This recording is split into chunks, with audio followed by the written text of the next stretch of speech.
Halo semuanya, perkenalkan kami dari kelompok 2 yang akan mempresentasikan mengenai ide bisnis kami yang berjudul Medic Consult Drive-Thru. Nah, di sini saya tidak sendiri, saya bersama teman saya ada Lauren, Sheila, Erik, dan juga Farel. Kita mulai dari The Problem. Oke, dari The Problem sendiri kita bisa lihat efisiensi waktu dalam membeli obat. Jadi efisiensi waktunya ini kita bisa buat semakin singkat lagi karena sudah ada sistem yang drive-thru ini. Kemudian tidak perlu ada yang terburu-buru dan juga ini juga ada hubungannya dengan konsultasi ke dokter lebih praktis, di mana kita membantu orang-orang yang mungkin sibuk ataupun punya urusan guru ataupun disabilitas sehingga tidak perlu turun dari mobil, hanya di mobil saja dan bisa langsung melakukan medical check up. Makanya dilakukan dengan sistem drive-thru. Selanjutnya ada the user. The usernya ini pastinya di masyarakat luas dan juga ke kalangan umum, baik dari yang anak-anak, kemudian remaja, dewasa, kemudian sampai kepada lansia. Kemudian untuk the form factor-nya sendiri, kita berencana untuk mendirikan pop-up store dan juga menggunakan mobile app. Nah, pop-up store-nya ini pastinya kita berharap bisa berdiri, mempunyai banyak cabang di setiap tempat, dan juga dari mobile app-nya ini bisa membantu kita untuk lebih praktis untuk melakukan drive-thru-nya sendiri. Kemudian untuk the logic-nya, sama dengan yang di awal tadi, bagaimana kita menekankan praktis dan juga menghemat waktu, karena dari drive-thru sendiri ini kita bisa melihat sungguh praktis untuk diterapkan, bagaimana juga misalnya contohnya McD drive-thru ataupun Indomaret drive-thru, semuanya lebih praktis, kita tidak perlu turun dari mobil gitu ataupun kendaraan kita. Kemudian big account, pastinya untuk mendirikan suatu bisnis bisa menjadikan suatu bahan pertanyaan ataupun obatan yang kita sediakan ini yang dijual bisa dipercaya. Kemudian yang kedua, apakah ada perbedaan yang signifikan antara konsul dengan apotek drive-thru dengan apotek biasa, karena perbedaannya hanya dengan kepraktisannya saja. Pasti itu menjadi sebuah tanda tanya bagi masyarakat luas, dan itu menjadi PR bagi kita yang mendirikan bisnis, bagaimana cara kita untuk membuat masyarakat itu percaya dan yakin terhadap bisnis kita ini. Baik, sekarang saya akan menjelaskan mengenai customer segment. Kami memakai 4 poin dalam customer segment kami. Yang pertama adalah pekerja profesional. Kami mengelompokkan pekerja profesional sebagai pembeli yang membutuhkan waktu yang cepat dan efisien. Hal ini sangat amat cocok dengan layanan kami. Kita tahu bahwa pekerja profesional itu biasanya sangat terburu-buru, tidak memiliki banyak waktu untuk sekadar turun, menunggu obat, dan juga mengambil obat. Dan dalam drive-thru, mereka tidak perlu turun, tidak perlu cari parkir, mereka hanya perlu memesan di satu gerai, lalu di gerai berikutnya mereka sudah bisa mengambil obat tersebut. Yang kedua adalah lansia dan juga orang disabilitas. Kami gabungkan kedua kelompok ini karena memiliki kesamaan keterbatasan mobilitas. Dan artinya kelompok ini membutuhkan fleksibilitas dan layanan kami sangat amat cocok. Biasanya orang-orang itu harus turun terlebih dahulu atau harus naik tangga menggunakan lift terlebih dahulu, menunggu lift untuk sekadar ke dokter. Atau untuk mengambil obat sendiri, lansia atau orang-orang disabilitas harus menunggu yang menemani mengambil obat, misalnya keluarga atau teman. Dan ini tidak perlu dilakukan kalau menggunakan layanan kami, di mana layanan kami bisa dilakukan dalam satu tempat antara mobil atau motor, dan mereka tidak perlu bergerak terlalu banyak. Jadi hal ini sangat cocok untuk kelompok lansia dan disabilitas. Yang ketiga adalah keluarga. Keluarga sendiri kami kelompokkan sebagai pembeli yang membutuhkan praktisan, di mana ini sangat cocok juga dengan layanan kami. Biasanya keluarga dengan anak-anak membawa banyak sekali keperlengkapan, atau anaknya rewel, tidak mau berdiri terlalu banyak, duduk terlalu banyak. Maka layanan ini sangat cocok, di mana semua dilakukan dalam satu tempat, yaitu mobil. Dan anak-anak tidak perlu banyak bergerak, ibunya juga perlengkapannya tidak perlu harus diturunkan, bisa konsul ke dokter, bisa ngobrol langsung, atau mengambil obat. Dan biasanya keluarga-keluarga membutuhkan banyak sekali suplemen seperti vitamin-vitamin atau obat emergency, anaknya misalnya batuk dan segala macamnya, ini dapat dengan cepat didapat dari layanan kami. Yang kedua, saya akan menjelaskan mengenai channel. Kami memakai 5 poin dalam channel kami. Yang pertama adalah pop-up store. Jadi ini adalah gerai fisik kami atau toko fisik kami. Kami specifically menggunakan pop-up store bukan seperti ruko atau gedung fisik, dikarenakan kami membutuhkan lahan yang sangat luas atau lapangan untuk kendaraan bisa masuk dan keluar. Lalu kami juga berencana untuk mengadakan di berbagai daerah, di berbagai lokasi. Jadi pop-up store dilihat lebih praktis. Yang kedua, kami memakai website dan juga aplikasi. Untuk mengenalkan servis yang kami pakai, bisa dilihat dari aplikasi atau website yang kami sediakan, di mana di situ ada list of service, bisa melihat apa saja servis yang kami sediakan. Cek availability, itu di mana dia bisa mengecek dokter siapa yang sedang hadir di hari itu. Mungkin ada beberapa orang yang spesifik ingin di dokter yang itu saja gitu. Lalu yang ketiga ada order to pick up, jadi mereka bisa order lebih dahulu lalu pick up obat dengan cepat. Keempat adalah maps, jadi mereka tahu di mana saja pop-up store kami berada. Dan yang kelima adalah customer service untuk bertanya, komplain dan sebagainya. Media sosial juga kami pakai.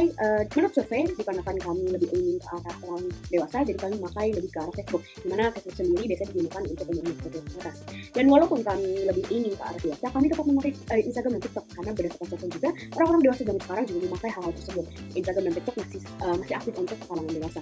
Kami juga memakai berbagai kemitraan dalam praktisi kesehatan. Kami memakai beberapa brand-brand ternama atau rumah sakit maupun apotek-apotek ternama, seperti bisa dibilang kolaborasi begitu, supaya mereka bisa mengenal nama kami dari brand-brand yang sudah terkenal ini gitu.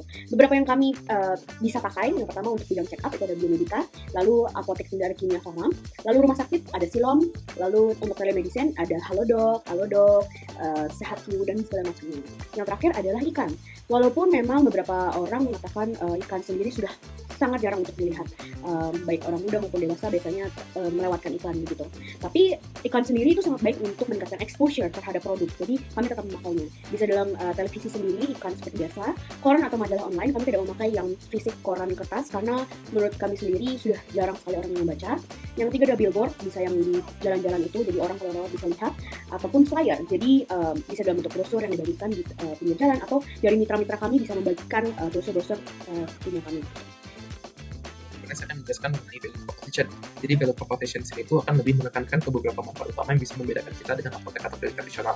Jadi pertama dari kecepatan, karena kita juga menggunakan layanan secara drive-thru, maka kita bisa memberikan layanan yang cepat dan juga efisien, di mana pelanggan dapat mengambil resep dan berkonsultasi tanpa harus meninggalkan mobil. Hal ini bisa merupakan traffic secara offline dengan menghindari antrian panjang, bisa kita lihat pada apotek dan klinik tradisional pada umumnya. Kemudian juga dari segi kenyamanan, pada individu yang memang sibuk atau mereka yang memiliki keterbatasan secara mobilitas, kita bisa memberikan kenyamanan serta fleksibilitas di mana waktu diatur oleh mereka, kemudian mereka tetap bisa mengakses layanan medis tanpa harus masuk ke gedung.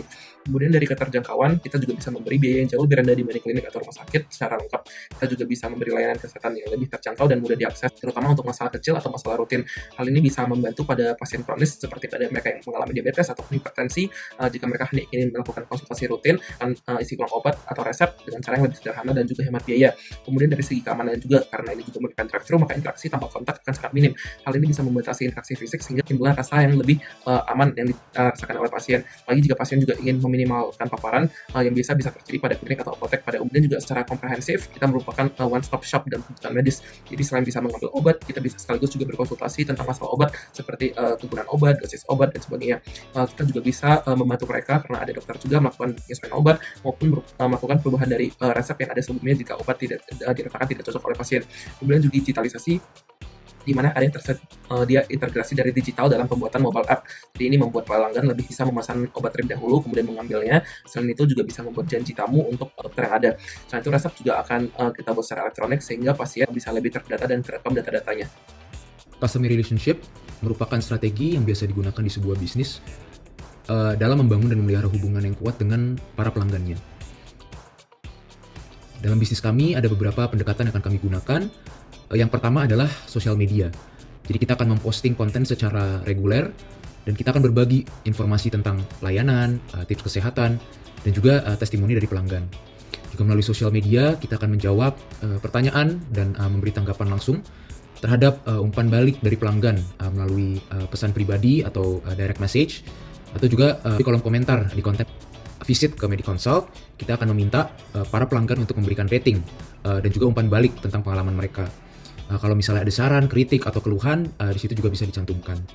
Terkhusus untuk aplikasi mobile, kita juga dapat mengirimkan notifikasi atau reminder tentang jadwal konsultasi, pemesanan obat, dan juga kalau misalnya ada promosi-promosi khusus. Kalau dari email ini kita fokus kita tujukan kepada pelanggan-pelanggan yang lama atau sudah terdaftar. Kita mau mengirimkan promosi eksklusif, atau misalnya ada layanan-layanan baru yang mau kita sebarluaskan. Nah, kita akan mendahulukan pelanggan yang sudah terdaftar dulu atau pelanggan yang lama. Nah, kita bisa menggunakan email ini. Juga yang terakhir kita akan implementasikan program untuk pelanggan-pelanggan yang setia atau pelanggan yang sudah lama. Contoh, misalnya kita dengan memberikan diskon atau dengan memberikan hadiah